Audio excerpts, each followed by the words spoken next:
Good morning, good afternoon, good evening. Welcome to F1 Innovation and Perspective, the podcast where not only are we going to talk about the current goings on in Formula One, but we're going to tie it back to the historical context and the technology that makes F1 one of the greatest sports in the world. My name is Scott Vick. I am a lifelong Formula One fan. I've been following the sport for over 30 plus years. In addition to following the sport, I love the history, I love the technology and everything around F1. And with me, as usual, is my partner in crime, Corey. Take it away. Yeah. My name is Corey. I've been following Formula One for not nearly as long as Scott, 4 or 5, maybe 5 or 6 years now. Really just love the sport, love how fast it goes, love everything about it. And honestly, I love learning quite a bit through Scott. So that's why we're here. All right. So this last weekend, we had the Bahrain Grand Prix to kick off the season. Really good race. Very, very exciting weekend. But without, if we're talking about Bahrain, first thing we got to talk about is we got to talk about Max's absolutely dominant drive and getting win number 35. Yeah.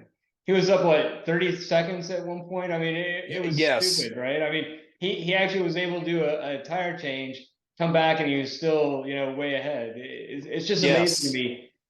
Just, not only is Red Bull fast, right? But, compared to Checo, even with Checo, as great of a driver he is, Max is still leading, and I find that just so fascinating, just how much faster and what Max can do out of that car.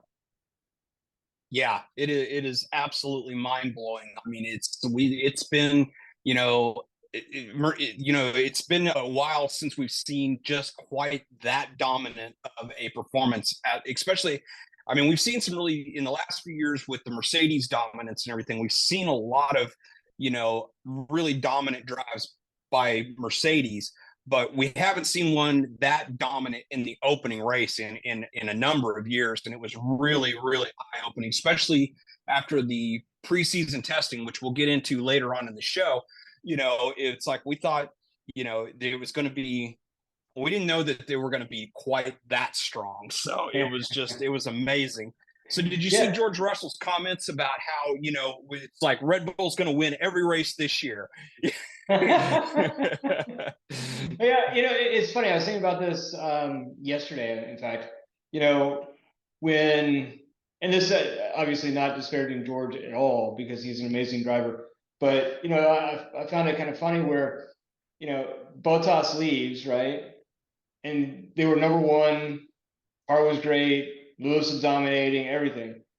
He leaves, George comes in, and the car just goes dead, right? I mean, it's just such an important, it's funny because, well, everything that George can do out of that car, right? It's just amazing to me how much of a driver that he really is, right? Because anybody else, he would easily be like 10th, 11th, easily, right? I mean, even look at Lewis. Lewis is a phenomenal driver. You could argue he's one of the greatest of all time, right? And yet he's still not, even close to being up to the front, right? So I just find it just so disappointing for him, just as an individual, that Mercedes is going through this rough spot as he joined the team. What do you think about that? Just from a historical standpoint, have you seen like this evolution of a car that goes really well for a few years, dominates, and then it just go kablooey? Well, yeah, I mean, and it's usually most of the time. Occasionally, it will happen, with a driver, a single driver, or even a driver pairing, where a team will be really dominant, and then a driver will jump ship. We saw that with Benetton back in the '90s, where it was like for 2 years. I mean, Benetton was just, even when they're, especially in '94, when their car was not nearly as good as the Williams, they were still able, because of Michael Schumacher.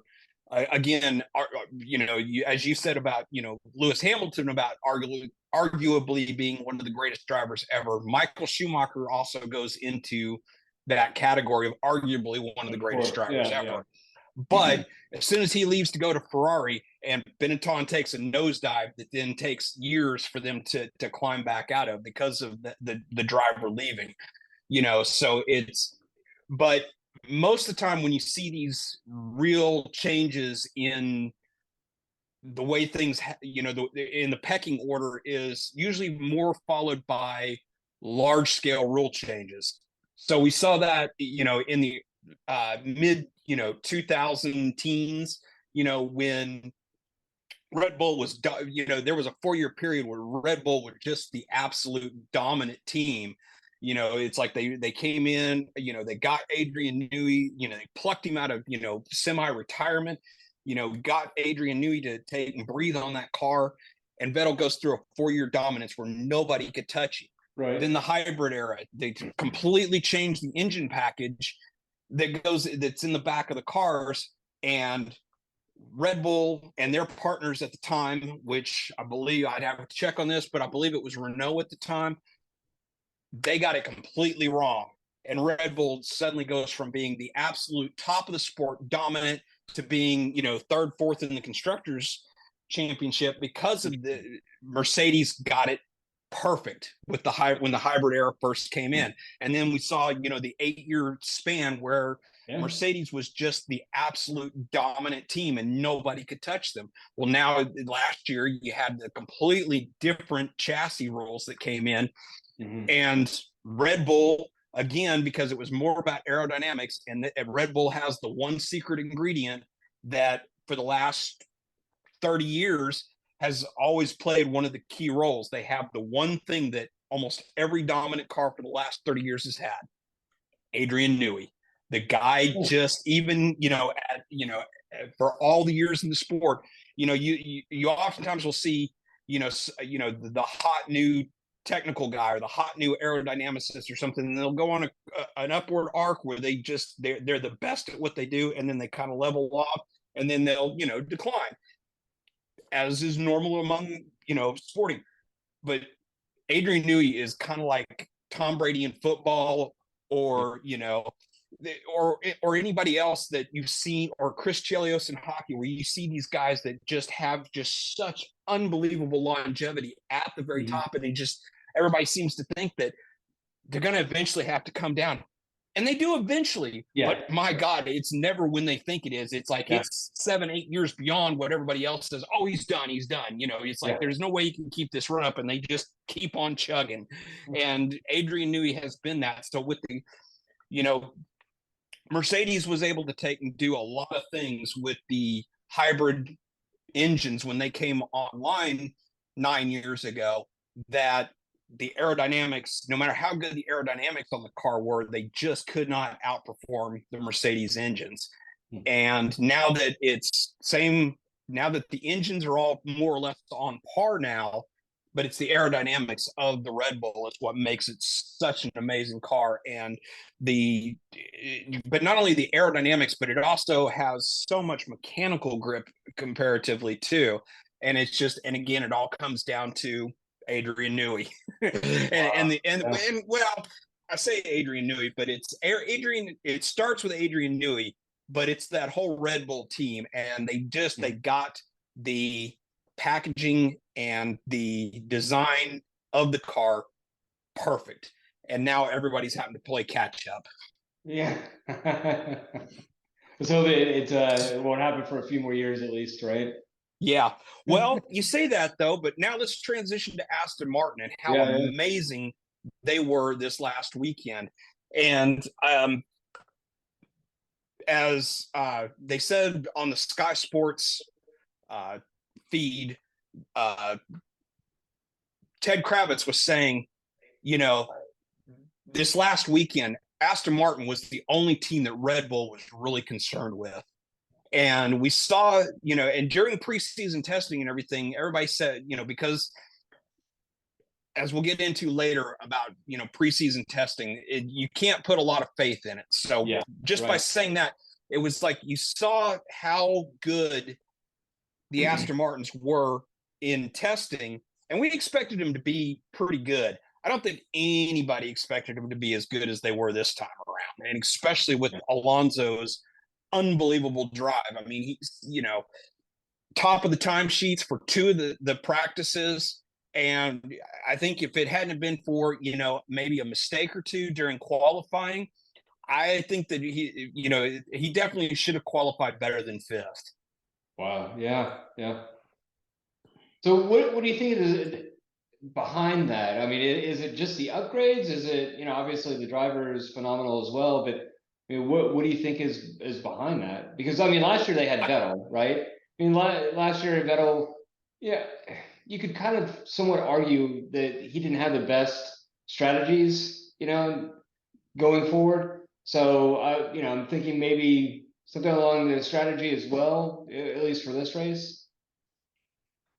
Well, I think it was a combination of things, but the primary thing I think it was is that because Aston Martin has said that this year's car is 90% new, which means that 90% of that car wasn't the same as last year's car. Hmm. And without them saying it, by reading between the lines, you can kind of tell that Aston Martin basically kind of gave up on last year's car, probably about halfway through the year. Basically took and chucked all that and started working on this year's car and putting a lot of development into this year's car. And Vettel is a very, very, in addition to being a phenomenal driver, he's also very, very good at development.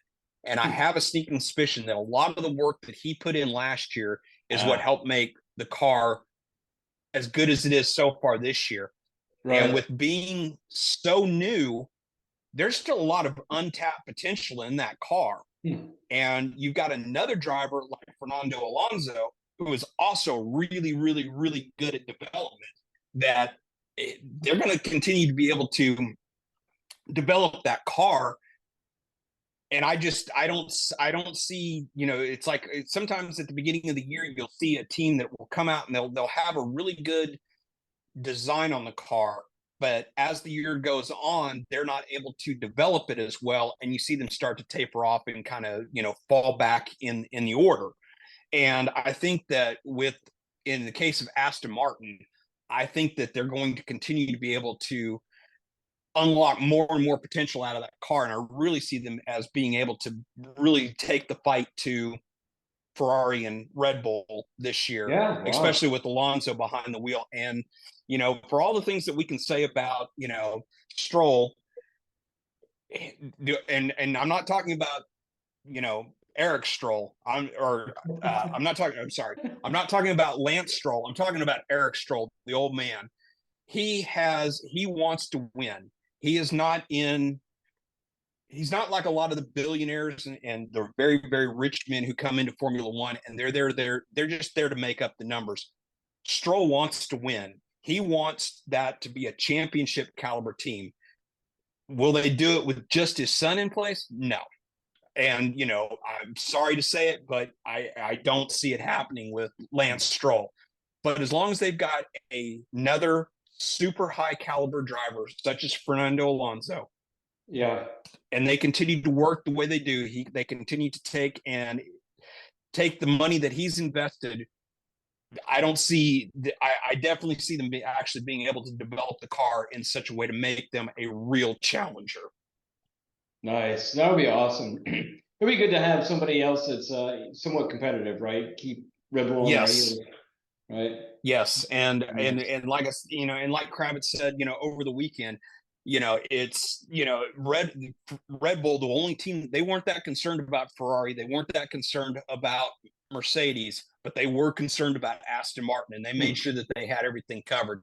Now, some people might say that Leclerc's unfortunate Yeah. timing of No losing kidding. that engine and everything is what got Alonso to that point.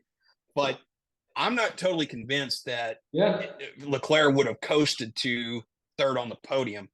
I Yeah. really think that as inspired as Alonso was this weekend, I I don't think that that's totally true. That I think Mhm. Alonso may not have been able to do it, but I definitely think he would have definitely pushed Leclerc. Right. And if Leclerc made a mistake or something, Alonso would have been there to Oh pounce yeah. anyway. No doubt Yeah. about So yeah. it. But now on the flip side, we talked a little bit about Lance Stroll and everything, and one thing I got to say is he impressed the hell out of me this weekend Same to here. take and come home.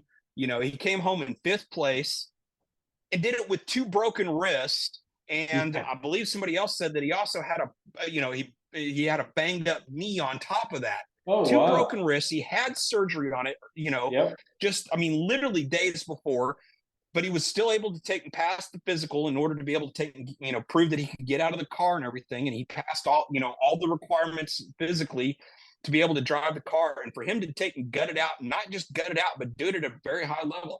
I got to say, I was really impressed by Lance's, the surprise of, not, being able to drive this weekend. Right. Yeah, it was really amazing. Just and you could see that at certain points that he was truly in pain when he was using one hand to turn, instead of using Mm-hmm. both hands. So you definitely saw that he wasn't at his optimal, right? There's some pain behind there, which what happens in 2 weeks, when he's a little bit more healed. It's Yeah, going to be absolutely. pretty tight, a little bit more tighter with Alonso. Maybe not, but maybe he's a little bit closer, as far as speed and pace. It'll be Yep. interesting to see. Yeah, I want to make one quick point though, because of Alonso and Stroll coming together. I mean, it was one of those things that it's like when Stroll tagged Alonso, there was no way, there was no place else for him to go. So for them to be able to take Yeah, and right. handle it as well as they did also shows me that at least waits for the foreseeable future. Mhm. I see them working really well together as teammates. So I just wanted to take and point that out as well. So Do you think I that think he's we going to definitely learn quite got a bit from Alonso as well? I think he's going to learn a heck of a lot from Alonso. And I Yeah, think that as much as I love Vettel and as much as a great driver as Vettel is, I see Alonso being much more of a mentor to Stroll than I ever saw Vettel being. Now I could be completely wrong, but that's just sure. my own, Yeah, perception, my, sure. my own view of it. Right, right, right, right. Awesome. So rookies. Yes. We got to talk about the rookies. So I guess we'll go ahead and we'll go in their finishing order. So first of all, we got to talk about DeVries. So he was probably, one of the more, the highly touted rookies coming in. Uh, Came into, AlphaTauri, being very highly touted because he had just, finished winning the Formula E championship and Yeah, everything. And, he had a decent race, but it's, you can definitely tell that his racecraft in Formula One is going to need a little bit of tweaking compared to the way that it was in when he was in Formula E. yeah, right. Yeah, I think I was listening to somebody talk about this where, the amount of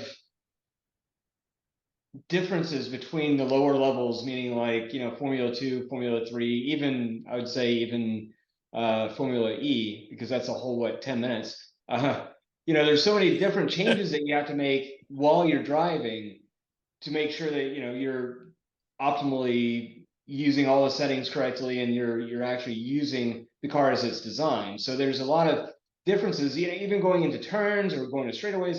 There's a lot of differences that have to occur versus the lower levels, right? So for what they did, I think that the three rookies there, I think they did fantastic. And unfortunately, got a DNF, but before that, I think he was doing pretty well. Yeah, next we'll have to talk about Piastri. There's was the whole big Yeah. dust up between who owns his rights. Is it does he belong to Alpine? Does he is it permissible for McLaren to employ his services because he hadn't actually signed anything with Alpine for next year? But I think he, for all intents and purposes, even though he did wind up with the lone DNF for the day, it really was completely out of his hands. It wasn't, by some mistake of his own. It was just flat out the car died, and Yep. and we saw the same problems with, Lando. Norris, it was like he had to make 5 freaking pit stops, during the during the course of the race, because they had Yeah. to keep topping off the hydraulics and everything in order just to keep the car running. So, Yeah. and he ends up, getting lapped and everything. So, for all intents and purposes, I'm, we'll at the end of this, we'll go ahead and we'll grade the drivers, and and we'll talk a little bit more about that. But the guy that we got to talk about is Logan Sargent, Yeah. Right first on. American back in Formula One in 7 or 8 years. That kid, I knew that he was going to be probably pretty good, but who knew? I mean, Yeah. yes. I mean, he doesn't, score any points in his first outing, but I mean, with at the he almost makes it into Q2 on his very first qualifying attempt. He only loses out to Lando Norris because they set the exact same time, but only because Lando set his time first is the Yeah. only reason why Lando made it through to Q2. So he took out qualified his much more highly touted Yeah. teammate, and if one or two things had broken his way, he would have scored points in his very first outing. So Yeah. I gotta say, kudos to Logan, and I'm hoping that we're gonna see much. I'm hoping that we're gonna see a lot more of George Russell like Yeah. performances on Saturdays. And Right. so I can't wait to see, what, how he looks, in Melbourne in 2 weeks. Yeah. Yeah. Yeah. Yeah. Logan was really impressive just from a driver maturity standpoint. It looked like he was really comfortable in the car. He looked like he was really comfortable in the drive.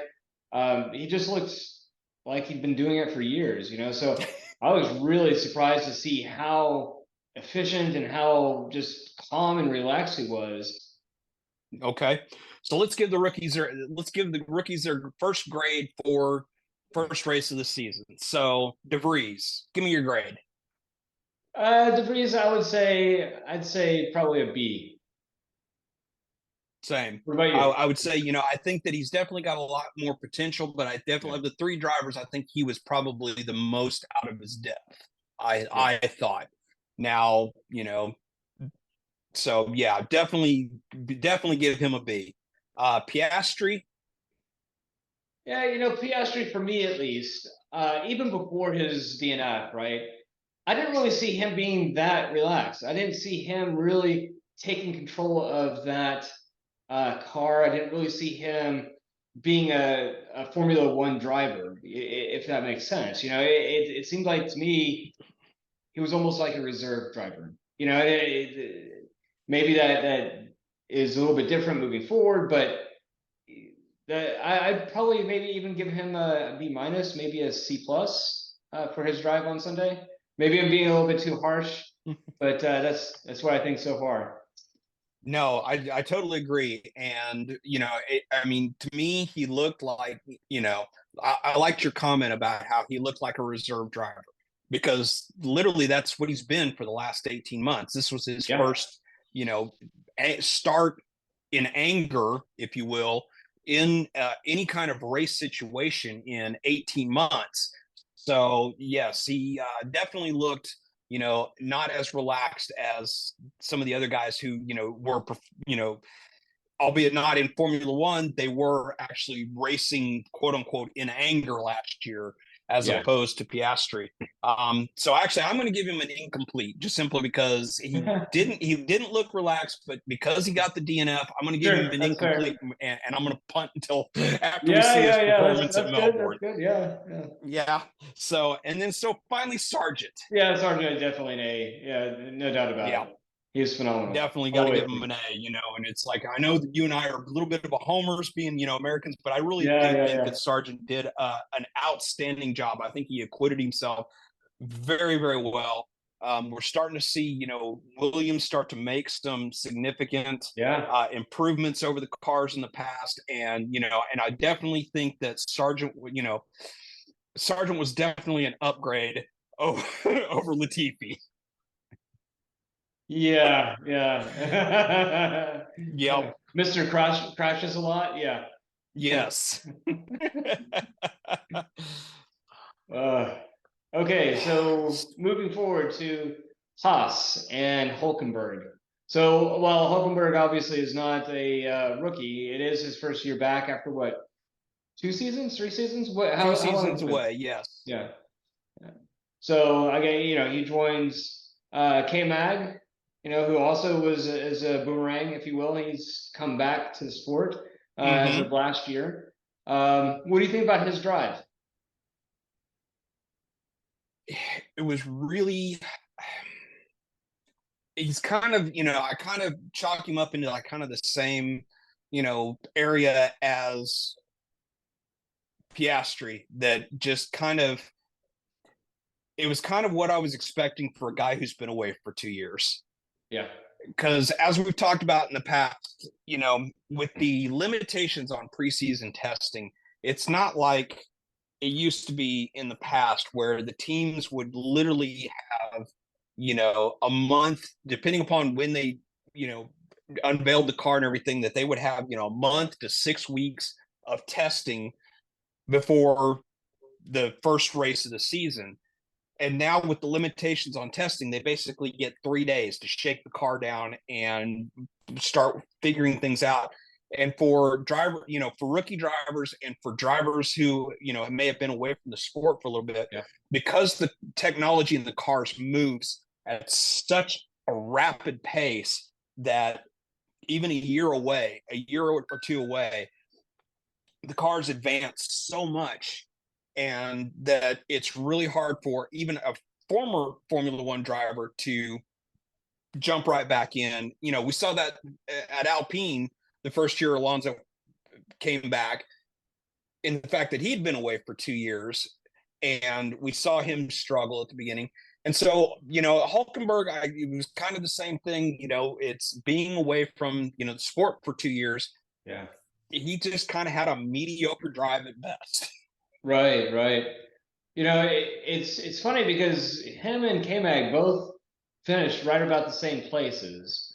But I wonder how much of that is driver and how much of that is just poor performing car, right? Because K-Mag, I think, is a fairly decent driver. Obviously he's not a Max or Verstappen, but he's a pretty decent driver. So, how much of that do you think is the drivers versus how much do you think is the car? And does the car need to be developed a little bit more? Oh yeah, the car definitely needs a little more development. We saw that, during preseason testing, we saw a few, small little, problems with the car, in, that they're still going to need to sort out and everything. But, K Mag finishing 13th.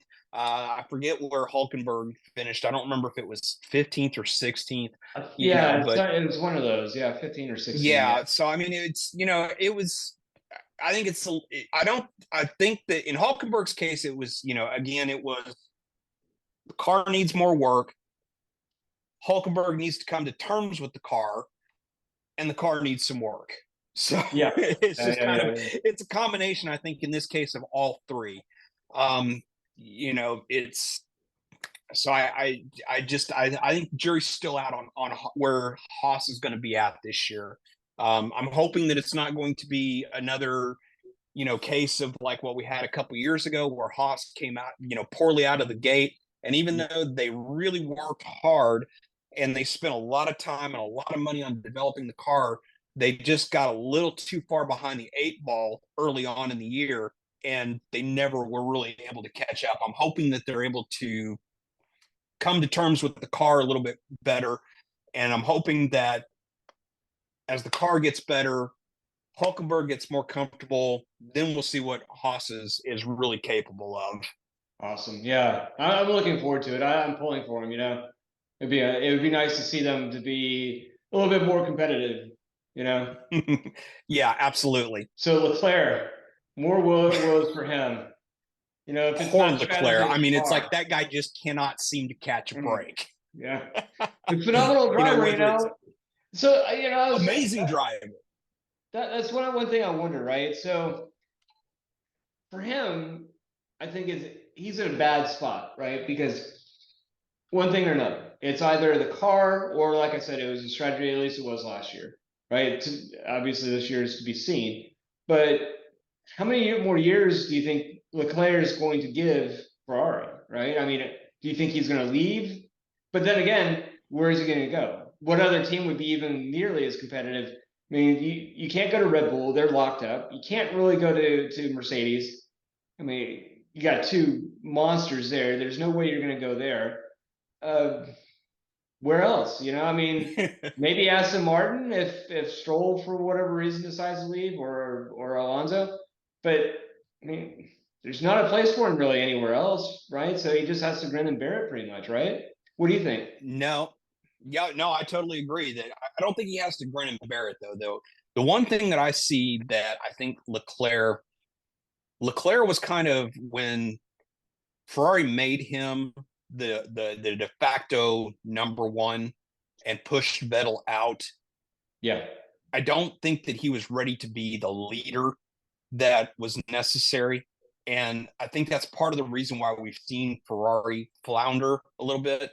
Because when Ferrari has done really, really well, it's because they've had a driver who is able to motivate the mechanics and motivate the technicians and motivate the sure. engineers and work to make, and get everybody on the same page to make the car that much better and to make the car really competitive to allow their talent to shine.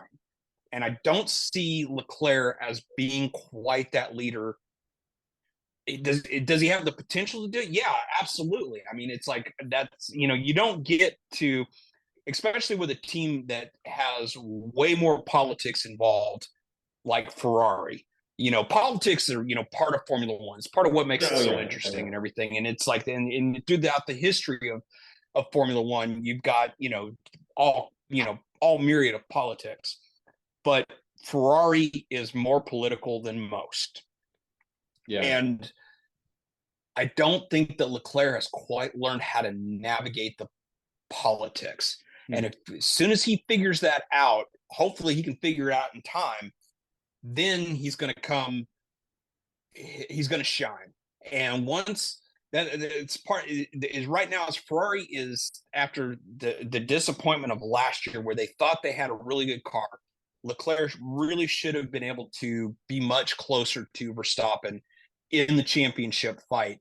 But it's kind of like I saw something the other day that it's like a badly written, iPhone app where it's like, okay, if you got, if you turn on good strategy, it's going to automatically turn off car reliability. Or if you turn on car reliability, the strategy gets turned off automatically. Or if it's, or if you've got, or if you somehow you're able to get the other two turned on, no driver mistakes gets turned off.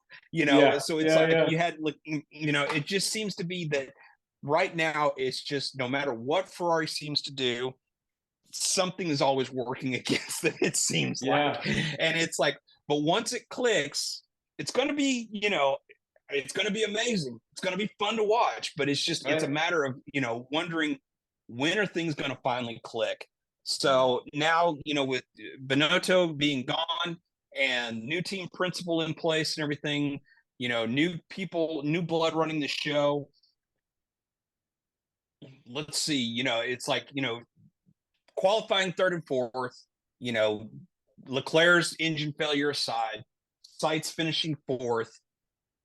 Let's see, where things go for the Yeah, rest of but the year. So, again, look at last year with Red Bull. Very early on, their cars were unreliable. I mean, they had yes, what Max had what two DNFs last year, two. first race and the third race of the year. Yep. So, yeah, So we'll see, so man. It would be uh, fantastic to see them really compete. Them, Aston Martin, and Red Bull. That'd be make it a really exciting year, right? yeah, absolutely. And it's, and it all goes back to one of the things, with Russell's comment about, how Red Bull's going to win every race this year. And in a 23 race season, I Yeah. there's just no way that it's going to happen. Right. Somebody's going to make a surprise. Every year, there's always at least, there have been years, where teams have been absolutely dominant. You've got like 90 or eight, what was it, 87, 88, when McLaren won, you know, 15 out of 16 races, you know, but they didn't win every one because, there's always so many variables on any given race weekend that one team being, no matter how good the car is, no matter how dominant the drivers are, there's going to be things that are going to happen. Max goes into a corner, tire blows, puts him into the kitty litter. Leclerc wins, Right. or something like, something weird like that happens, or, Alonso has an amazing qualifying finish, wins the pole. I mean, and these are all just scenarios that I thought, in my own head, so, weird scenario, Alonso wins the pole, Verstappen's second. Lights go out, they're charging down the straightaway, going into it, they touch. Yeah. Put them both into the kitty litter. Who's going to come through at that point? It's like, is that, another fortunate win for Mercedes? Is that the time, when, one of the midfield teams has an amazing day in the next, and, McLaren gets a win, kind of like Monza 2 years ago, where it was just, both, Mercedes get, taken out early in the race. McLaren's able to come through and win. It's there's just too many variables that I just, and nowadays, even back when McLaren dominated, and won 15 of 16 races, even that year, there was only 16 races, and now we've got a 23 race season. It's even more of a marathon now than it was, 30, 40 years ago. There's no way that's just completely, I mean, even last year, as dominant as Red Bull was, he still didn't win every single race. So there's so many variables, like you said, right? Yep, absolutely. So with that being said, though, what the hell has happened with Mercedes? Well, it's funny. I always think about, last year and this year, Christian Horner on Drive to Survive, he said something, I forget how he phrased it. It's something to the fact of, Toto Wolff is just relying on his engineers, or, he's never had to build a car from scratch, which is what they had to do last year, right? So he's always been basically given a fantastic formula. So Toto Wolff has won, right? He hasn't had to do something from scratch. And, I think about that quote a lot. Obviously not enough where I can quote it, but, he goes through and basically nails him, right? He's like, hey, this is something you need to work on, right? And the other quote that just recently, last year he said, Christian Horner said, well, fix your car, right? Expletive deleted. When they were having all the porpoising issues. Well, fix your car. Well, yeah, that's, it was harsh criticism, but that was the fact of the matter. He needed to fix the car, right? Yes. It wasn't the FIA regulations that are going to change. Everybody else fixed it. He needed to do the same thing, Yep. So who knows, man? They've had engineers, they've had designers leave. So who knows, man? Who knows what's going to happen there? But it'd be nice to see them competitive again. So I guess a question for you: what do you think if they don't get competitive this year? Say they still slack off into fifth, sixth, midfield type territory. Does Lewis say, I'm done, or do you think he's in the hunt for win number 8? I definitely think that Lewis has said very adamantly, even after the race on Sunday, Lewis said very adamantly that he is there to compete. He has no interest in leaving.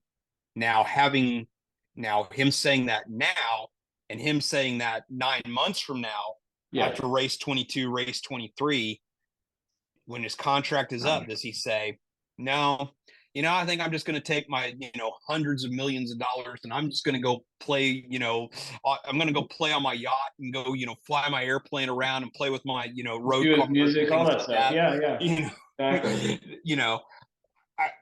I don't know. Part of me says that yes, if Mercedes doesn't improve and he has another winless season, does he call time and say, I'm done? I Yeah. don't know. Part of me seems to think that yes, that might be the case, but part of me says no. If he sees the potential in, even if he has another winless season this year, but he sees the potential and he sees Mercedes making gains, True.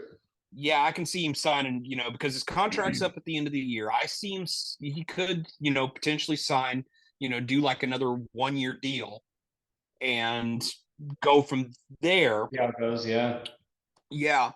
But also at the same time, in the last couple of days, there's been a number of, comments that he's made about how he has told the team, we've gone the wrong way with the car. We need to do, we need to make some fundamental changes in the car. And the fact that it doesn't sound like they really listen to him makes me kind of think that maybe if things don't improve significantly, that yeah, he may just call time and just say, "Hey, I'm done." And he may pull an Alonso where he might leave for a year or two. Mercedes gets things back, Right. goes and Right. Yeah. recharges the batteries, if you will, and then he sees that Mercedes, has righted the ship, or if he sees another one of the teams and another opportunity comes along, at one of the other teams where, they're, at the top, I can see him maybe coming back, pulling Alonso and, maybe going away for a year or two and then coming back. But who knows? We'll see. Like I said, Yeah. this season, Formula One is no longer a sprint. It is definitely a marathon. Right. And so we have, it's way too early in the season to make any like really, really bold predictions at this point. Sure. Or Sure. if we do Yeah. make bold predictions, it's a sucker's bet. Yeah. Exactly. Exactly. So, what do you think about Bahrain being the season opener? Uh, I don't know. I kind of, being a old school Formula One fan, I don't love a lot of these, the what I refer to as the new world tracks as opposed to the old world tracks. Because you've got, tracks like, Bahrain, you've got Jeddah, you've got, I mean, and even, I mean, I for whatever reason, I mean, I knew Bahrain had been around for a little while, but I didn't even dawn on me that this was actually the 19th race in Bahrain. And that just Wow. it blows me away. But Yeah. so you almost can't even consider Bahrain an old world circuit.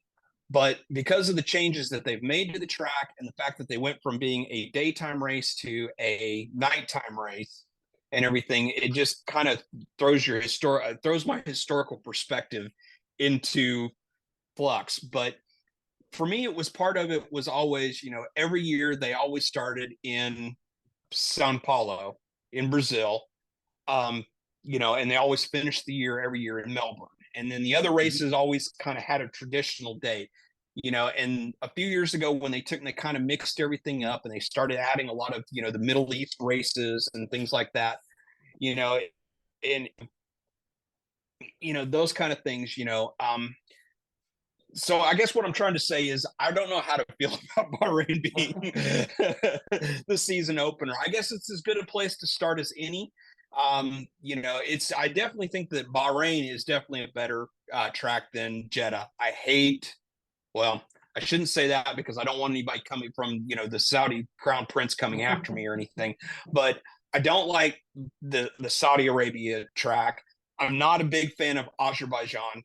Um, to be perfectly honest with you, with the exception of Monaco, I'm not a big fan of most of the street races.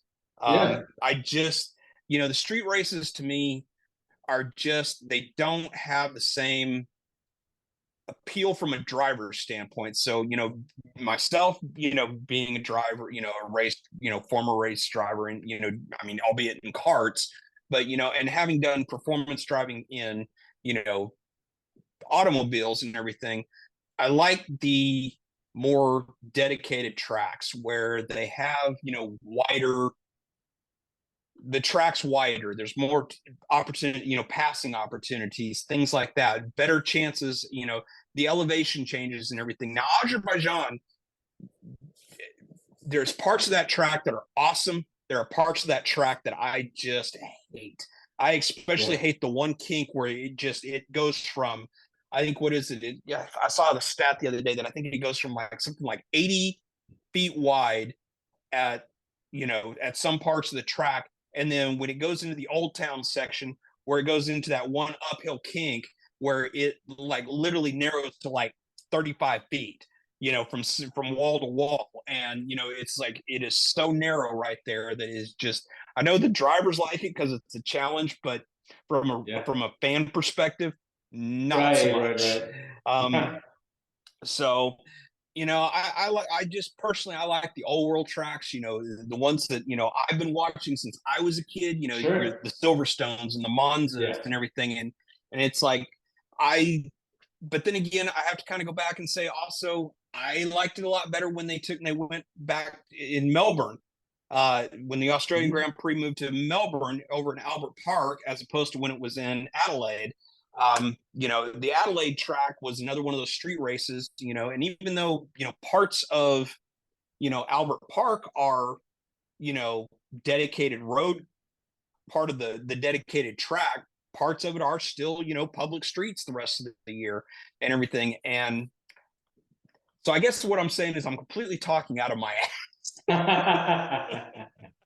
ass. So, but no, I mean, like I said, I guess we got to say that we got to start somewhere, and Bahrain's just as good a place to start as any. Sure. That's fair, man. That's fair. So what do you think about preseason testing versus reality? That is something that we touched upon earlier Yeah. in the show, but it's something that I still go back to. That it's like, I understand that in this day and age of Formula One trying to be more cost conscious and trying to make it a little more level for the teams. The one thing that I have always thought was the wrong place to take and try to contain the cost at was testing. Yes, the teams now have these, multi-million-dollar simulator rigs that can take and simulate, motion and everything else. The simulator's still not the same thing as running the car Right. on a track. And especially for rookies, drivers who aren't, who may have been away from the sport for a little while, there is no substitute for real world seat time. Yep. And so, having said that, I think that's part of the reason why, because it used to be during preseason testing, you would have teams that would sandbag, and wouldn't Oh show yeah. that, the car's full potential. You would I have think there's teams a that little would bit of go out that this there. year. Yeah, exactly. Or you would have teams, like some of the midfield or, back of the pack teams that would go out there and during testing, because they weren't, subject to scrutineering and everything, they would be out there riding, running the car 100 kilograms underweight with no fuel to go out there and set a really fast time in hopes of, not necessarily, it wasn't necessarily so much about performance, but, hey, look how fast our car is, Right. hey, so and so, we've been talking to you about sponsorship. Give us some more money and everything. Right. Or trying to generate headlines and everything. So, reality versus, what can happen in preseason testing, even to this day, it's still really hard to tell because it's like you don't know, what car. Okay, so Team A went out and set a really fast time on the first day of testing. I mean, we saw that last year. Let me train of thought here.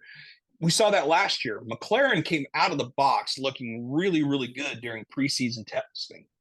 And then we got to the first race of the season and they were, way back in the order and Yeah. everything. And it's like all of a sudden everybody was like, well, what the hell happened to McLaren? Well, as it turns out, they were running the car light. They were running Yeah. it with very low fuel loads and they were running it on, super sticky, soft tires. And they went out there and set some really fast times. But in reality, the They're car not wasn't missing. that good. Yeah. And Right. so, but teams have been doing that for in Formula One testing for as long as I can remember. You know, Sure. you've got teams that are going to sandbag, that are not going to take and show the car's full potential. They're out there more working on reliability or Hmm. working on making sure that new developmental parts are working within, you know, the parameters that they've specified, you know. And then you've got teams that are out there that are just, they're all they're worried about is trying to generate headlines and, you know, make a splash and everything. Right. So, you know, it's, you know, you can never trust preseason testing. Yeah. You know, you can take and you can say, okay, well, Alonso, you know, had a really good stretch on the second day, late in the evening, you know, later in the day, you know, but who knows what kind, you know, he was running a race simulation, but Alonso was posting, you know, really, really good times. They were within, you know, half a second or less of Red Bull, you know, during race simulation runs and everything, which means that they probably started out with full tanks and was going through an entire fuel load and everything. But again, we don't know, again, because they're not subject to scrutineering. Were they running the car light? Were they doing Yeah. this? Were they doing that? You know, those kind of things that it was like you kind of wonder, okay, are they going to really be that good when they get to Exactly. when they get to the first race? Well, as we saw with Aston Martin, yeah, they really are that good. Right. They have Right. really come correct with the car. So you know, it's just all It's all preseason fun. testing for in a lot of cases when it comes from a fan's perspective is a lot of it is just theater. Yeah. Yeah. I don't mind But that I at am, all, though. As long as yeah, we know what but we're getting into. yes, absolutely. But I definitely do think though that they need to take, and I would much rather see them put limitations on the amount of time that they're able to run the simulators and put more Yeah. of that time back into allowing the teams to have more actual on track running. I That makes mean, sense. Yeah. you know, it's like Ferrari have their own test track. I mean, they built that track so that they could test their Formula One cars whenever the hell they felt like it. Yeah. And now, I mean, it's like yes, okay, they still use the track every single day because they're out there pounding around in their road cars. But, you know, you know, should they be allowed to take and do testing to the excess that they did back in the 90s and, you know, the 80s and the 90s and everything? Probably not, because yes, that's a lot of expense. Yeah. But with the cost cap being in place, I think that they definitely should allow the teams to allocate that money how they see fit. And I think that they should take away the testing limitations and allow them to, okay, if we want to go test 10 days this year, fine, but that takes, you know, it's like that's still part of the, but that's still part of the budget.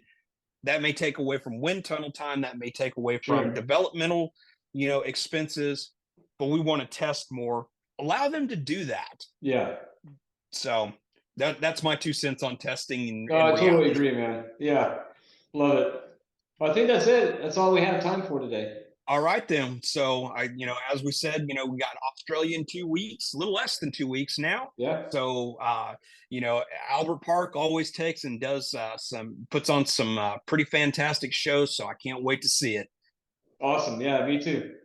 So we're gonna put this thing into Park Ferme and call it a day. So we'll see you in 2 weeks.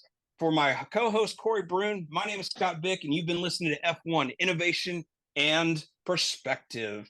Good night, everyone. Night.